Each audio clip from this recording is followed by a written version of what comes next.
Kung nagkikiinan man po kami sa mga duet namin, nag-iintayan po kami kung sino lang kakanta.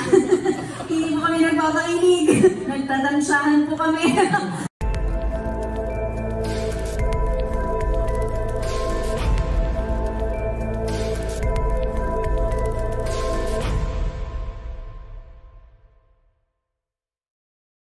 Kasi may sample na dito ng pakilig kanina, no? So, I'm sure hindi pa ito yung mapapakita sa mga Pinoys in Canada. So, ano na lang yung klaseng performance/pakilig yung dapat i-expect from Luca, Juliver, and Barda? Ikilig na nga ako ngayon eh.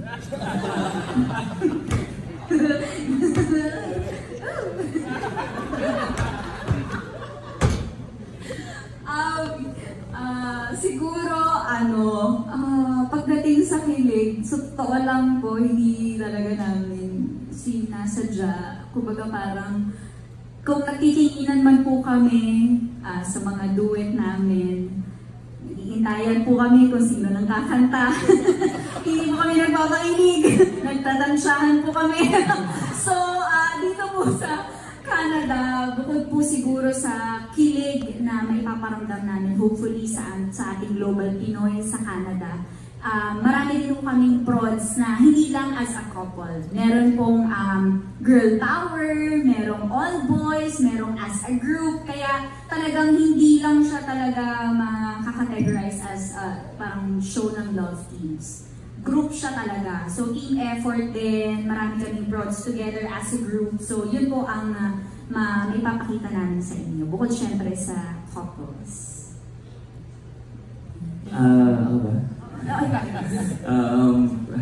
For me naman, medyo a couple of times na natin nagawa yung kanta natin as, like a love team.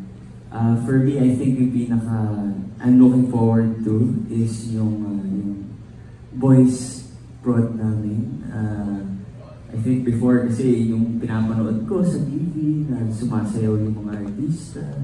So, like right now, I mean, sa Canada, this will be my first time na magawa yun. And I think gusto ko siyang maging, it's part of my bucket list, I guess. Kaya, pero medyo kinakabahan ako. Si River na yung bahala din.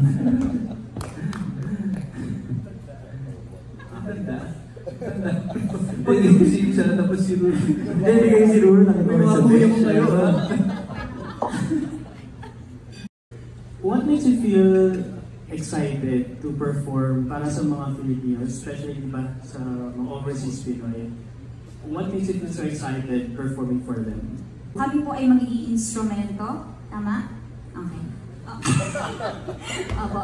And, hindi nakakatuwa kasi kami ni Ruru, ni Bianca, ni River, ni Julie, nagkakatrabaho na kami sa All Out Sundays. Tapos ang saya kasi ganun din, nagpo-perform din kami together. Pero ngayon, I think bukod sa mga ibang bansa kami, siguro ang magiging challenge sa akin ay ihalubilo ang aking love team, ang pambansang Ginoo sa kanila, di ba? Kasi kami magkakaibigan, tropa-tropa na kami, di ba? So, friends naman namin si Baby Sam. Ayun na nga, pero kailangan pa natin siyang i-warm up ng konti, di ba? Kasi nga medyo kalma. Medyo baby kalma siya eh. So yun po, yung feeling kong magiging good challenge para sa aming lahat. Kaya, we got this. Of course, we are instruments. Yes, yes. Ayun po. Thank you po.